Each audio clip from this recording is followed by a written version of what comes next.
to Racing to Win. We've got a massive night coming up at Happy Valley on Wednesday night. There are jackpots galore. We'll get to them very, very soon. Firstly, though, it's time to introduce the panel. Firstly, Tom Wood. Tom, g'day to you. Huge day on Sunday. It certainly was, Mark. Some great racing there with Beauty Generation getting the job done, and then Voyage Warrior in the Sprint Cup. Bit of an upset there. Waikuku in terms of the mile race. He was a bit disappointing, so back to the drawing board there with him. Some good racing at Happy Valley Wednesday night, particularly that last race. Some 19 course and distant wins amassed amongst the field there in that last race. Plenty of speed too. We've got races to preview before we get to that. Paul Ellie joins us too. And Paul, there's an enormous amount of money already waiting to be won. Yeah, because we had that meeting on Wednesday night last week on the all-weather, and there were some really sort of big upsets, big results here. And as such, we've got lots of jackpots here. 5.1 million in the triple trio, 900,000 starts off in the second double trio, and 1.9 million in the six-ups. It's a fill-up all round, all three. Has there ever been a time the triple trio hasn't gone off 3 weeks in a row? I think so, yeah. No, it has, yeah, definitely. Right. Yeah, in the past. It's worth getting involved in. We're going back to Sunday firstly. The big guns are on show and Beauty Generation headline the acts.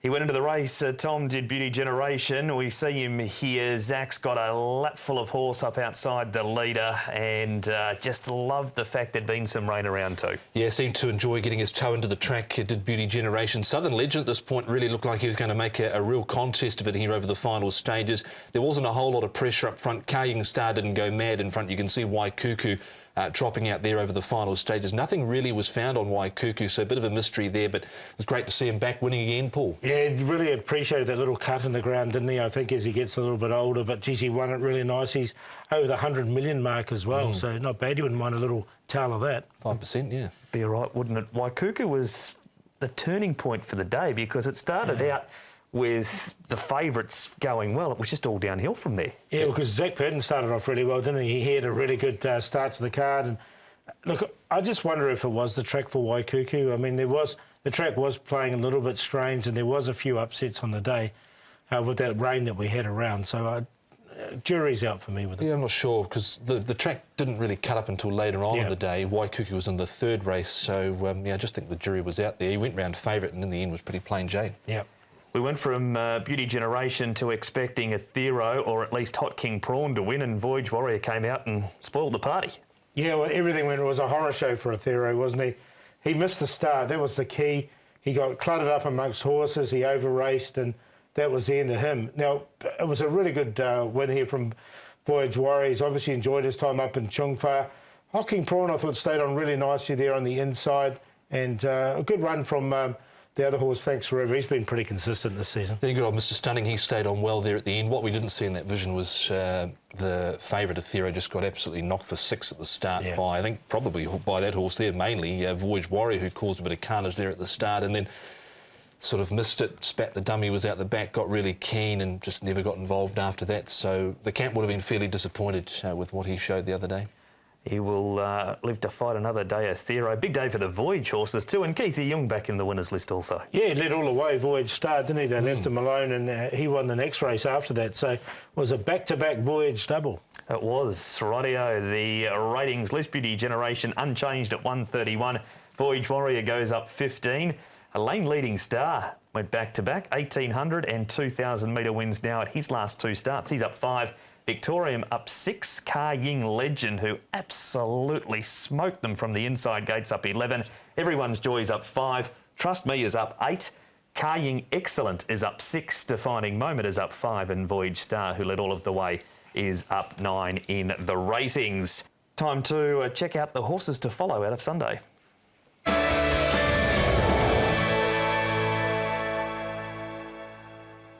Paul, what took your eye? Dragon has landed. I'm going to go with this horse. Now, I don't know if it was the track or not, but it was early on in the day anyway. So he did win a couple of races in France before he got here. He'd been at massive odds and finished towards the back in his first 2 starts. This was his third. Now, just like the way he finished off this race, he had stayed on nicely enough. Like he had the excuse to drop out, but he stayed on really well up against the rail there. And I thought it was not a bad run from him. So there's definitely been an improvement on him. And I think as we go forward, see just that last little bit, see how he just rallied again. I like that. That was a good sign for that horse.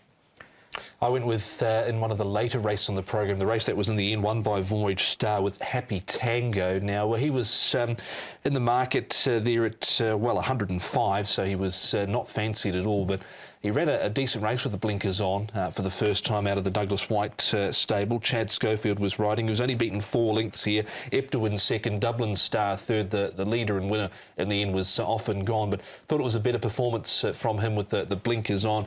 He had shown a little bit in his early couple of runs where he wasn't beaten too far, particularly that debut run only 2 3/4, so maybe the blinkers helped him on Sunday. Don't think you'll be getting about 90 to 1 for him next time? No. Mine's Fabulous 8 out of race number 1. He got a pretty bad knock at the start. The horse to his inside in the red star on the black cap, Regency Poet, doesn't go a bad race either, but this is Fabulous 8 over the 1,000 metres with the blaze coming through the gap. Trust Me and Decisive 12 up against the outside fence. Fabulous 8 getting to third, doing his best late. Would have knocked some confidence out of him, that bump he got at the start, but he didn't turn it up. He rallied and he ran third, and I do think he will pay to follow out of that race, a Fabulous 8. We do have some riding changes for Wednesday night. Replacing Grant Van Niekerk, race 1, number 5, Centenary Ibis is Wagner Borges. Race 2, number 12, Electric Lightning is now Derek Lung.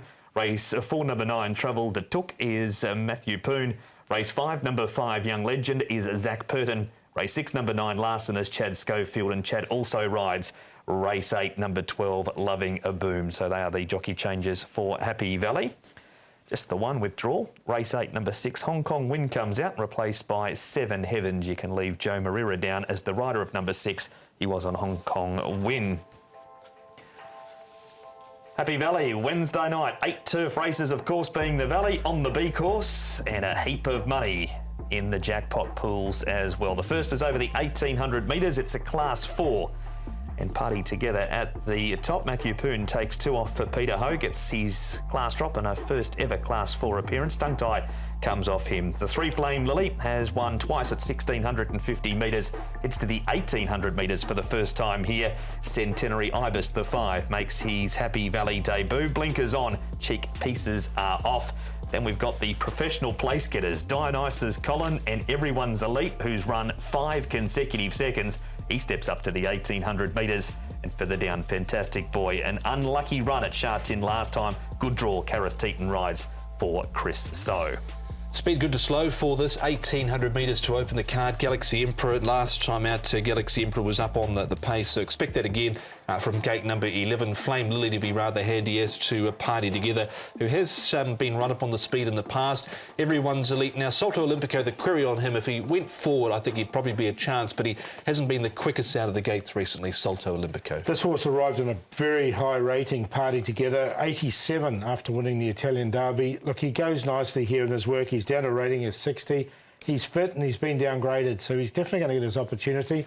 The next horse we're having a look at here is one of those place getters that you're talking about, Dionysus Colin. He keeps running second, doesn't he, or third. He goes nicely enough here this morning, so not a bad piece. He's been doing the same all season, to be fair. And Fantastic Boy, look, he's on a rating of 41, so he's pretty close to a downgrade, but he steps up to 1,800, which suit him, and he comes back to Happy Valley, and he's fit. He's a very fit horse. Some replays out of recent starts for a few of these, and here is Dionysus Colin doing, unfortunately for connections, what he's been doing best lately, running second. Playwiser's third and Salto Olympico. Disappointing in this race. Yeah, he was. He was in the market there at 34s, a bit shorter than he had been, but he's been getting back a long way. This horse here, Dionysus Colin, beaten by Gala Knight, who's since come out and failed, but he's been there or thereabouts. He needs to be given another chance. Play-wise sort of stuck on okay there as well. He's not, he's just recently taken that class drop. Interesting with Dionysus Colin, because when he started this streak of placings, he was on a rating of 41. He's now on a rating of 46. So in theory, he's gone up a winning rating. He's been penalised for running consistently, and so he's gone up without winning. Look, I've got him in the numbers again because he's consistent. Speaking of consistent, he's Everyone's Elite, who goes to the 1,800 for the first time.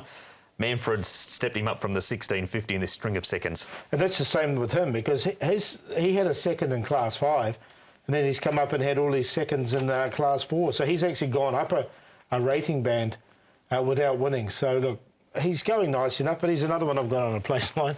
He was slightly hampered there at the 200 when Villafion just was a little bit wayward in the straight. And last time out, the third horse, Best Alliance, of course, he came out and won last week on the all-weather. So, look, he's got to be in there.